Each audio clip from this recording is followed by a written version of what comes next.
നമസ്കാരം. എല്ലാവർക്കും പ്രാർത്ഥനാ തീർത്ഥത്തിന്റെ പുതിയൊരു വീഡിയോയിലേക്ക് സ്വാഗതം.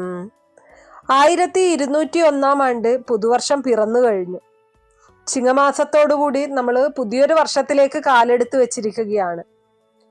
നിങ്ങളുടെ വീട്ടിലോ അല്ലെങ്കിൽ നിങ്ങളുടെ കുടുംബത്തിലോ ഞാൻ ഇന്നിവിടെ പറയുന്ന നക്ഷത്രത്തിൽ ജനിച്ച ആൺമക്കളുണ്ടോ? ഉണ്ടെങ്കിൽ എഴുതി വെച്ചോളൂ. ഈ പുതുവർഷത്തോടുകൂടി ആ വീട് രക്ഷപ്പെടാൻ പോവുകയാണ്. ഈ നാളുകാരായ ആൺമക്കളിലൂടെ ഒരുപാട് സൗഭാഗ്യങ്ങൾ, വലിയ ചില ജീവിതത്തിലെ സൗഭാഗ്യ മുഹൂർത്തങ്ങൾ ആ വീടിനെ തേടി വരാൻ പോവുകയാണ്. ഈ നാളുകാരായിട്ടുള്ള ആൺമക്കളുള്ള വീടുകൾ രക്ഷപ്പെടും എന്നുള്ളത് അച്ചിട്ടായിട്ടുള്ള കാര്യമാണ്. ഈ നക്ഷത്രത്തിൽ പിറന്ന മക്കളുള്ള അച്ഛനമ്മമാരൊക്കെ സന്തോഷത്തോടെ ഇരുന്നോളൂ. നിങ്ങളുടെ ജീവിതത്തിലേക്ക് സൗഭാഗ്യങ്ങൾ കടന്നു വരാൻ പോവുകയാണ്. അപ്പോൾ ഇന്നത്തെ വീഡിയോയിൽ നമുക്ക് ഏതൊക്കെയാണ് ആ നക്ഷത്രങ്ങൾ എന്നുള്ളത് നോക്കാം. തീർച്ചയായിട്ടും നിങ്ങൾ ഈ കാര്യങ്ങൾ മനസ്സിലാക്കുക. നിങ്ങളുടെ വീട്ടിൽ ഞാൻ ഇന്നിവിടെ പറയുന്ന നക്ഷത്രത്തിൽ ജനിച്ച ആൺമക്കൾ ഉണ്ട് എന്നുണ്ടെങ്കിൽ നിങ്ങൾക്ക് എന്തുകൊണ്ടും സന്തോഷിക്കാം, സമാധാനിക്കാം. എല്ലാ തരത്തിലുള്ള ഐശ്വര്യങ്ങളും നിങ്ങളുടെ കുടുംബത്തിലേക്ക് കൊണ്ടുവരുന്ന ആളായിരിക്കും ആ മകൻ എന്ന് പറയുന്നത്. അപ്പൊ വീഡിയോയിലേക്ക് കടക്കുന്നതിന് മുന്നേ നിങ്ങൾ പുതിയതായിട്ടാണ് എന്റെ ചാനൽ കാണുന്നത് എന്നുണ്ടെങ്കിൽ ദയവേദി ചാനൽ ഒന്ന് സബ്സ്ക്രൈബ് ചെയ്യുക. തൊട്ടടുത്ത് തന്നെ ഒരു കുഞ്ഞു ബെല്ലൈക്കൺ ഉണ്ട്, അതോടൊന്ന് പ്രസ് ചെയ്യാം. അതിൽ ഓൾ എന്നുള്ള ഓപ്ഷൻ സെലക്ട് ചെയ്ത് കഴിഞ്ഞാൽ എൻ്റെ എല്ലാ വീഡിയോസിനും നിങ്ങൾക്ക് നോട്ടിഫിക്കേഷൻ കിട്ടുന്നതായിരിക്കും. ഒന്നാമത്തെ നക്ഷത്രം എന്ന് പറയുന്നത് ചിത്തിര നക്ഷത്രമാണ്. നിങ്ങളുടെ വീട്ടിൽ ചിത്തിര നക്ഷത്രത്തിൽ ജനിച്ച ഒരു പുരുഷനുണ്ടോ? ഉണ്ടെങ്കിൽ ഈ വർഷം അവരുടെ ജീവിതത്തിൽ ഈ ആണ്ട് പിറക്കുന്നതോടുകൂടി വരുന്ന ഒരു വർഷക്കാലം ചിത്തിരക്കാരുടെ ജീവിതത്തിൽ വഴിത്തിരിവുകൾ സംഭവിക്കാൻ പോവുകയാണ്.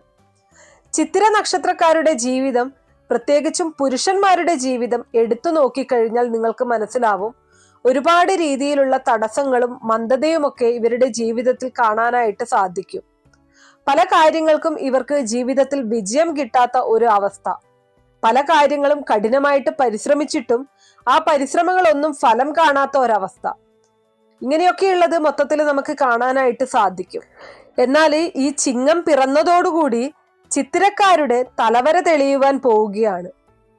തലവര തെളിയുമെന്ന് പറഞ്ഞാൽ തെളിഞ്ഞിരിക്കും, അച്ചിട്ടായിട്ടുള്ള കാര്യമാണ്. ഇവരുടെ ജീവിതത്തിൽ ഒരുപാട് വഴിത്തിരിവുകൾ ഉണ്ടാവാൻ പോവുകയാണ്. കാലം ഇത്രയും കഠിനാധ്വാനം ചെയ്തതും കഷ്ടപ്പെട്ടതുമൊക്കെ ഇവർക്ക് ഫലം കണ്ടുകിട്ടാൻ പോവുകയാണ്. ഒരുപാട് വർഷത്തെ സ്വപ്നങ്ങൾ ഈശ്വരനായിട്ട് ഇവർക്ക് നേടിക്കൊടുക്കാൻ പോകുന്ന ഒരു കാലമാണ് വന്നു ചേരാൻ പോകുന്നത്. നിങ്ങളുടെ വീട്ടില് ഒരു ചിത്തിരക്കാരൻ ഉണ്ട് എന്നുണ്ടെങ്കിൽ ഞാൻ ഈ പറഞ്ഞ കാര്യങ്ങൾ അവരോട് പറയണം, ധൈര്യമായിട്ടിരിക്കാൻ പറയണം. ഇപ്പോൾ ചെയ്യുന്നത് അതേ ആത്മാർത്ഥതയോടുകൂടി തന്നെ ചെയ്ത് മുന്നോട്ടു പോകാൻ പറയണം. ഒരിക്കലും ഈശ്വരൻ കൈവിടില്ല. വഴിത്തിരിവാകുന്ന ഒരു വർഷമാണിത്. ജീവിതത്തിൽ വിജയിച്ചു കയറാൻ പോകുന്ന വർഷമാണ് വന്നു ചേരാൻ പോകുന്നത് എന്ന് പറയുന്നത്. ചിത്തിരയാണ് ഒന്നാമത്തെ നക്ഷത്രം. ഇനി അടുത്ത നക്ഷത്രം എന്ന് പറയുന്നത് രേവതി നക്ഷത്രമാണ്. രേവതി നക്ഷത്രക്കാരനായ ഒരു മകൻ നിങ്ങൾക്കുണ്ടെങ്കിൽ അച്ഛനമ്മമാരോടാണ് പറയുന്നത്, നിങ്ങളുടെ ഭാഗ്യമാണത്, നിങ്ങളുടെ ഏറ്റവും വലിയ സൗഭാഗ്യമാണ്. നിങ്ങളുടെ ജീവിതത്തിൽ ഒരിക്കലും അവർ കൈവിടത്തില്ല. അല്ലെങ്കിൽ അവരിലൂടെ നിങ്ങളുടെ ജീവിതത്തിലെ എല്ലാ ദുഃഖവും തീരുന്നതായിരിക്കും. ജീവിതം വെച്ചടി കുതിച്ചുയരാൻ പോവുകയാണ്. ജീവിതത്തിൽ ഒരുപാട് കാര്യങ്ങൾ നേടാൻ പോകുന്ന കാലത്തേക്കാണ് രേവതി നക്ഷത്രക്കാർ കടന്നു പോകാൻ പോകുന്നത്. അത് വിദ്യാഭ്യാസപരമായിട്ടായാലും തൊഴിൽപരമായിട്ടായാലും ജീവിതത്തിൽ ഉണ്ടാകുന്ന നേട്ടങ്ങൾ സംബന്ധിച്ചായാലും സാമ്പത്തികമായാലും ഒക്കെ നേട്ടങ്ങളുടെ സമയമാണ് രേവതി നാളുകാർക്ക് വരാൻ പോകുന്നത്. ഈ ചിങ്ങം പിറന്നതോടുകൂടി രേവതി നാളുകാർക്ക്, അവരുടെ വീട്ടുകാർക്ക് ഒക്കെയും ഐശ്വര്യങ്ങളാണ് വന്നു ചേരുന്നത്. വലിയ ചില സന്തോഷങ്ങൾ വരും എന്നാണ് കാണുന്നത്. രേവതിക്കാരുടെ വീടുകളിൽ സന്തോഷത്തിന്റെയും സമൃദ്ധിയുടെയും മഹാലക്ഷ്മി പ്രീതിയുടെയും ദിവസങ്ങളാണ് വന്നു ചേരാൻ പോകുന്നത്. വീടുകളിൽ ഈ നാളുകാർ ഉണ്ട് എങ്കിൽ ഉറപ്പായിട്ടും അവരോടിത് പറയുക. ധൈര്യമായി സന്തോഷമായിട്ട് മുന്നോട്ട് പോകാൻ പറയണം. ജീവിത വിജയത്തിന്റെ, സൗഭാഗ്യത്തിന്റെ, ഉയർച്ചയുടെ ദിവസങ്ങളാണ് രേവതിക്കാരെ തേടി വരാൻ പോകുന്നത്. ഇനി അടുത്ത നക്ഷത്രം എന്ന് പറയുന്നത് ഭരണി നക്ഷത്രമാണ്. നിങ്ങളുടെ വീട്ടിൽ ഭരണി നക്ഷത്രക്കാരനായിട്ടുള്ള ഒരു മകൻ, ഒരു ആൺകുട്ടി അല്ലെങ്കിൽ ഒരു പുരുഷൻ ഉണ്ട് എന്നുണ്ടെങ്കിൽ ആ പുരുഷനിലൂടെ ആ വീട് രക്ഷപ്പെടാൻ പോവുകയാണ്. ഈ നക്ഷത്രക്കാർക്കൊപ്പം നിൽക്കുന്ന എല്ലാവർക്കും അതിന്റെ ഒരു നേട്ടം വന്നു ചേരും. സഹോദരങ്ങളായിക്കൊള്ളട്ടെ, ഭാര്യ ആയിക്കൊള്ളട്ടെ, അതുപോലെ തന്നെ അച്ഛനമ്മമാരായിക്കൊള്ളട്ടെ, അങ്ങനെ ഏതൊരാളാണെങ്കിലും ഇവരിലൂടെ ആ വീടിന്, ആ കുടുംബത്തിന് മുഴുവൻ ഐശ്വര്യം വന്നു ചേരാൻ പോകുന്ന ഒരു കാലമാണിത്. സ്വപ്നം കണ്ടതൊക്കെ നടന്നു കിട്ടും. ഈ നാളുകാരുടെ അച്ഛനമ്മമാർക്ക് രാജയോഗ തുല്യമായിട്ടുള്ള ഫലങ്ങൾ ഈശ്വരൻ പ്രദാനം ചെയ്യുന്നതാണ്. ജീവിതത്തിൽ സ്വപ്നം കണ്ടതൊക്കെ കൈവെള്ളയിൽ വെച്ച് അനുഗ്രഹിക്കും. അങ്ങനെ ഒരു കാലഘട്ടത്തിലേക്കാണ് ഭരണി നക്ഷത്രം നടന്നു ചെല്ലാൻ പോകുന്നത്. നിങ്ങളുടെ വീട്ടില് ഭരണി നക്ഷത്രക്കാരനായ ഒരു പുരുഷനുണ്ട് എങ്കിൽ അവരുടെ ജീവിതത്തിലെ എല്ലാ ദുഃഖ ദുരിതങ്ങളും, ഇപ്പോൾ അനുഭവിച്ചു കൊണ്ടിരിക്കുന്ന എല്ലാ മനപ്രയാസങ്ങളും കലങ്ങിത്തെളിയാൻ പോവുകയാണ്. ഇപ്പോൾ ഭരണിക്കാരെ നോക്കിക്കഴിഞ്ഞാൽ മനപ്രയാസവും മാനസിക സങ്കടവും പൊതുവെ കാണാനായിട്ട് സാധിക്കും. വല്ലാതെ ഡള്ളായിട്ടിരിക്കുന്ന ഒരു സമയമൊക്കെയാണിത്. മൊത്തത്തിൽ അങ്ങനെയാണ് ഭരണി നക്ഷത്രക്കാർക്ക് കാണുന്നത്.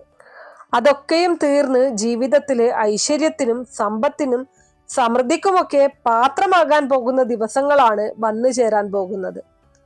ഭരണിക്കാർ വീട്ടിലുണ്ട് എന്നുണ്ടെങ്കിൽ ആ വീട് രക്ഷപ്പെടും. ഇനി അടുത്ത നക്ഷത്രം എന്ന് പറയുന്നത് പൂയം നക്ഷത്രമാണ്. ജീവിതത്തിലെ കഠിനാധ്വാനം കൊണ്ട് രക്ഷപ്പെടാൻ പോവുകയാണ് പൂയം നക്ഷത്രക്കാർ എന്ന് പറയുന്നത്. നിങ്ങളുടെ വീട്ടിൽ പൂയം നക്ഷത്രക്കാരനായ പുരുഷനുണ്ട് എന്നുണ്ടെങ്കിൽ, നിങ്ങളുടെ മകൻ പൂയം നക്ഷത്രക്കാരനാണ് എന്നുണ്ടെങ്കിൽ, ആ അച്ഛന്റെയും അമ്മയുടെയും സൗഭാഗ്യമാണ് വരാൻ പോകുന്നത്.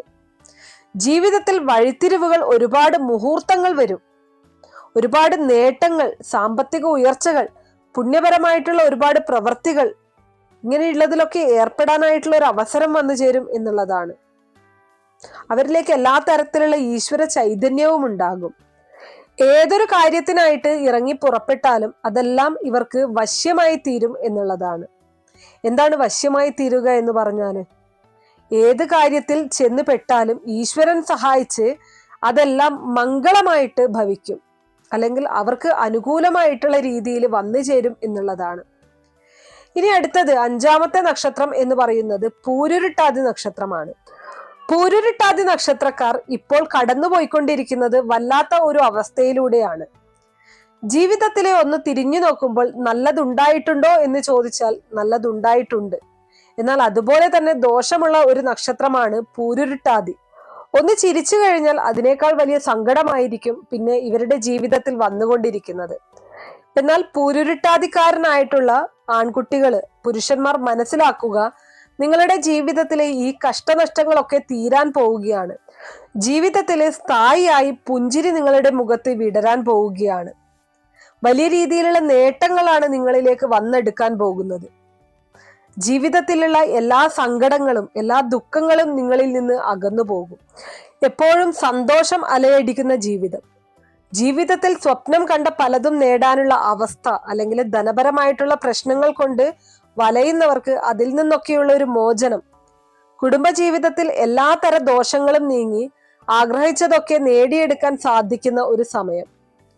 അച്ഛനമ്മമാർക്ക് എല്ലാം കൊണ്ടും ഐശ്വര്യവും സമൃദ്ധിയും ഈ നാളുകാർക്ക് നൽകാൻ കഴിയുന്ന ഒരു സമയമായിരിക്കും ഇത്.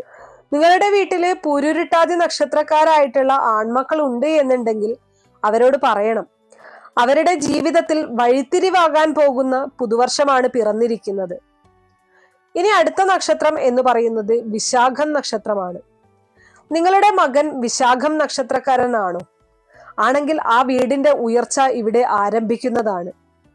ഈ ചിങ്ങം പിറന്നതോടുകൂടി വിശാഖംകാരുടെ ജീവിതത്തിൽ വലിയ സൗഭാഗ്യങ്ങൾ അലയടിക്കാൻ പോവുകയാണ്. വിശാഖം നക്ഷത്രം ജീവിതത്തിൽ വിജയിച്ചു കയറാൻ പോകുന്ന കാലമാണിത്. ഇത് വരുന്ന ഒരു വർഷത്തെ കാലം മാത്രമല്ല കേട്ടോ, വരാൻ പോകുന്ന കുറെ വർഷങ്ങൾ ഇവർക്ക് ഇതിന്റെ ഒരു മാറ്റം അനുഭവിച്ചറിയാനായിട്ട് സാധിക്കും. ജീവിതത്തിൽ ഒരുപാട് സങ്കടങ്ങളും ദുഃഖങ്ങളും ഒക്കെ കടന്നു വന്നവരാണ് വിശാഖം നക്ഷത്രക്കാർ എന്ന് പറയുന്നത്. തീയിൽ കുരുത്തവർ എന്നാണ് വിശാഖംകാരെ പൊതുവെ പറയുന്നത്. തീയിൽ കുരുത്തവരാണ്, വെയിലത്ത് വാടില്ല എന്ന് പറയും. അതാണ് വിശാഖം നക്ഷത്രക്കാരുടെ ഏറ്റവും വലിയ പ്രത്യേകത. വിശാഖം നക്ഷത്രക്കാർ ജീവിതത്തിൽ വിജയിച്ചു കയറാൻ പോവുകയാണ്. സ്വപ്നം കണ്ടതൊക്കെ ഈശ്വരൻ കൈവെള്ളയിൽ വെച്ച് നൽകാൻ പോകുന്ന ഒരു കാലമാണ് വിശാഖം നക്ഷത്രക്കാർക്ക് വരാൻ പോകുന്നത്. ഇവർ ഇപ്പോൾ ജീവിതത്തിൽ പലതരത്തിലുള്ള ദുഃഖങ്ങള്, സങ്കടങ്ങള്, തടസ്സങ്ങള്, കഷ്ടപ്പാടുകള് ഒക്കെയും നേരിട്ടുകൊണ്ടേയിരിക്കുകയാണ്. ആ കഷ്ടപ്പെട്ടതിനൊക്കെ വിപരീതമായിട്ട് ജീവിതത്തിൽ 4 ഇരട്ടി വലിയ ഉയർച്ചയാണ് ഭഗവാൻ ഇവർക്ക് സമ്മാനിക്കാൻ പോകുന്നത്. അത്രമേൽ നല്ലൊരു കാലമാണ് വരാൻ പോകുന്നത്. ഇനി അടുത്ത നക്ഷത്രം എന്ന് പറയുന്നത് അനിഴം നക്ഷത്രമാണ്. നിങ്ങളുടെ വീട്ടില് ഒരു അനിഴം നക്ഷത്രക്കാരൻ ഉണ്ട് എങ്കിൽ, അനിഴം നക്ഷത്രത്തിൽ ജനിച്ച ഒരു പുരുഷനുണ്ടെങ്കിൽ ആ വീട്ടിലേക്ക് ഒരുപാട് ഉയർച്ച വന്നു ചേരാൻ പോവുകയാണ്. ആ നക്ഷത്രത്തിന്റെ അനുഗ്രഹത്തിൽ ആ വീട്ടിലേക്ക് ഒത്തിരി കാര്യങ്ങള് നിങ്ങൾക്ക് മാറ്റം സംഭവിക്കാൻ പോവുകയാണ്. ജീവിതത്തിൽ ഉയരാൻ പോവുകയാണെന്ന് സാരം. ഒരുപാട് ജീവിതത്തിൽ കഷ്ടപ്പെട്ടവരാണ് അനിഴം നക്ഷത്രക്കാരായ പുരുഷന്മാർ. ഇവരുടെ ജീവിതം പൊതുവെ എടുത്തു കഴിഞ്ഞാൽ ഒരുപാട് പ്രയാസങ്ങളും കഠിനാധ്വാനവും കഷ്ടപ്പാടുമൊക്കെ നിറഞ്ഞതായിരിക്കും. പക്ഷെ അതിനനുസരിച്ച് ജീവിതത്തിൽ ഒരു ഉയർച്ചയുണ്ടോ എന്ന് ചോദിച്ചു കഴിഞ്ഞാൽ ആ ഉത്തരം ഉയർച്ചയില്ല എന്ന് തന്നെ പറയേണ്ടിയിരിക്കുന്നു. എങ്ങും എത്താത്ത ഒരു ജീവിതമാണ് പൊതുവെ അനിഴം നക്ഷത്രക്കാരായ പുരുഷന്മാരുടെ എടുത്തു കഴിഞ്ഞാൽ നമുക്ക് കാണാൻ സാധിക്കുന്നത്. എന്നാൽ പുതുവർഷം പിറന്നതോടുകൂടി അനിഴം നക്ഷത്രക്കാരുടെ ജീവിതത്തിലും ആഗ്രഹിച്ചതൊക്കെ നേടാൻ സാധിക്കും എന്നുള്ളതാണ്. ഈ ഒരു വർഷം പുതിയ വീട് വയ്ക്കാനായാലും വാഹനം വാങ്ങിക്കാനായാലും അതുപോലെ തന്നെ സന്താനയോഗവും ഒക്കെ തന്നെ ഈ കൂട്ടരിൽ വന്നു ചേരുന്ന കാര്യങ്ങളായിരിക്കും. എന്തൊക്കെയാണ് ആഗ്രഹിച്ചിരിക്കുന്നത് അതൊക്കെ നേടാനായിട്ട് ഈശ്വരൻ സഹായിക്കും എന്നുള്ളതാണ്. അങ്ങനെ ഭഗവാന്റെ ഒരു അനുഗ്രഹം ലഭിക്കുന്ന ഒരു വർഷമാണ് ഇവർക്ക് മുന്നിലേക്ക് വന്നു ചേർന്നിരിക്കുന്നത്. ഇനി അടുത്ത നക്ഷത്രം എന്ന് പറയുന്നത് ചതയം നക്ഷത്രമാണ്. ചതയം നക്ഷത്രക്കാരുടെ ജീവിതത്തിൽ വലിയ നിർണായകമായിട്ടുള്ള ചില തീരുമാനങ്ങൾ ഇവർ എടുക്കാൻ പോവുകയാണ്. ചതയം നക്ഷത്രക്കാരായ പുരുഷന്മാർ നിങ്ങളുടെ വീട്ടിലുണ്ട് എന്നുണ്ടെങ്കിൽ ഇവരുടെ മനസ്സ് പറയുന്നത് തീരുമാനിച്ച് മുന്നോട്ടു പോകാൻ പറയണം കേട്ടോ. കാരണം ഇവരുടെ മനസ്സ് പറയുന്നത് സത്യമായി വരും. ഇവരുടെ മനസ്സ് പറയുന്നത് ഇവർക്ക് വരമായിട്ട് കിട്ടും എന്ന ഒരു കാലത്തിലേക്കാണ് ഈ നക്ഷത്രം നടന്നെടുക്കുവാൻ പോകുന്നത്. ചതയം നക്ഷത്രക്കാരായ പുരുഷന്മാർ വീട്ടിലുണ്ട് എന്നുണ്ടെങ്കിൽ ജീവിതത്തിൽ വളരെ മാറ്റങ്ങൾ സൃഷ്ടിക്കുന്ന പല സംഭവ വികാസങ്ങളും ഈ ഒരു ചിങ്ങം കഴിഞ്ഞു കഴിയുമ്പോൾ ആ വീട്ടിലും ആ കുടുംബത്തിലും നടക്കും എന്നുള്ളതാണ്. വളരെ സന്തോഷമുള്ള ജീവിതത്തിൽ ഒരുപാട് ഉയരങ്ങൾ കീഴടക്കാൻ ഇവർക്ക് സാധിക്കും. നിങ്ങൾ അനുഭവിച്ച സകല ദുഃഖ ദുരിതങ്ങളും ഇല്ലാതായി നല്ല ഒരു ജീവിതം നിങ്ങൾക്ക് ലഭിക്കാൻ പോവുകയാണ്. അതിന് ഉത്തമമായിട്ടുള്ള ഒരു സമയമാണ് വന്നു ചേരാൻ പോകുന്നത്. ചതയം നക്ഷത്രമുള്ള മക്കളൊക്കെയുള്ള അച്ഛനമ്മമാരാണ് എന്നുണ്ടെങ്കിൽ ശിവഭഗവാനെ പ്രത്യേകം പ്രാർത്ഥിക്കണം കേട്ടോ. ആ പ്രാർത്ഥന കുഞ്ഞുങ്ങൾക്ക് 100 മേനി വിജയം കൊണ്ടുവരും എന്നുള്ളതാണ്. ഇനി 9ാമത്തെ നക്ഷത്രം എന്ന് പറയുന്നത് മൂലം നക്ഷത്രമാണ്. മൂലം നക്ഷത്രക്കാരുടെ ജീവിതത്തിൽ ഒരുപാട് യോഗങ്ങൾ വരാൻ പോകുന്ന ഒരു കാലമാണിത്.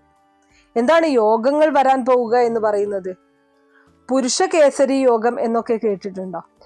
അതാണ് മൂലം നക്ഷത്രക്കാരായിട്ടുള്ള ആളുകൾക്ക് വന്നു ചേരാൻ പോകുന്നത്, പുരുഷന്മാർക്ക് വന്നു ചേരാൻ പോകുന്നത്. ഈ ഒരു നക്ഷത്രത്തിൽ ജനിച്ച പുരുഷന്മാർ വീട്ടിലുണ്ട് എന്നുണ്ടെങ്കിൽ ആ ഒരു നക്ഷത്രക്കാരുടെ ജീവിതത്തിൽ ഉണ്ടാകുന്ന വലിയ ചില സൗഭാഗ്യങ്ങൾ മൂലം ആ വീട് രക്ഷപ്പെടും എന്നാണ് കാണാൻ സാധിക്കുന്നത്. ആ വീട്ടിലെ എല്ലാ ദുഃഖ ദുരിതങ്ങളും തീരും. ജീവിതത്തിൽ സാമ്പത്തികമായിട്ട് വൻ ഉയർച്ച കിട്ടുമെന്നാണ് കാണാൻ പറ്റുന്നത്. ജീവിതത്തിൽ ഒരുപാട് സ്വപ്നം കണ്ട പല കാര്യങ്ങളും പല തടസ്സങ്ങളും മാറി ജീവിതത്തിൽ അതൊക്കെ നേടിയെടുക്കാൻ സാധിക്കുന്ന ഒരു സമയമാണ് വന്നു ചേരാൻ പോകുന്നത്. അങ്ങനെയുള്ള ഒരു സമയത്തിലേക്കാണ് മൂലം നക്ഷത്രക്കാർ കാലെടുത്ത് വയ്ക്കുന്നത്. അപ്പൊ ഞാനിവിടെ പറഞ്ഞിരിക്കുന്ന നക്ഷത്രക്കാരായിട്ടുള്ള ആൺമക്കൾ ഉണ്ടെങ്കിൽ, ആൺകുട്ടികൾ ഉണ്ടെങ്കിൽ തീർച്ചയായിട്ടും ആ മക്കൾക്കും അതുപോലെ തന്നെ ആ വീടിനും ഒരുപോലെ ഗുണമാണ്, ഒരുപോലെ ഉയർച്ചയാണ് വരാൻ പോകുന്നത്. അപ്പൊ ഇത്രയേ ഉള്ളൂ ഇന്നത്തെ വീഡിയോ കുറച്ചു പേർക്കെങ്കിലും ഉപകാരപ്രദമായി കാണും എന്ന് വിശ്വസിക്കുന്നു. ഇതുപോലുള്ള അറിവുകൾക്കായിട്ട് നമ്മുടെ ഈ ചാനൽ ഒന്ന് സബ്സ്ക്രൈബ് ചെയ്യാം. വീഡിയോ ഇഷ്ടമാവുകയാണെങ്കിൽ ലൈക്ക് ചെയ്യാനും ഷെയർ ചെയ്ത് മറ്റുള്ളവരിലേക്ക് എത്തിക്കാനും മറക്കരുത്. നിങ്ങൾക്ക് ഏതെങ്കിലും തരത്തിലുള്ള സംശയങ്ങളോ അഭിപ്രായങ്ങളോ നിർദ്ദേശങ്ങളോ ഇനി ഏതെങ്കിലും കാര്യങ്ങളെ കുറിച്ച് അറിയാനുള്ള താല്പര്യമോ ഉണ്ടെങ്കിൽ തീർച്ചയായിട്ടും കമന്റ് ബോക്സ് വഴി അറിയിക്കാവുന്നതാണ്. നന്ദി.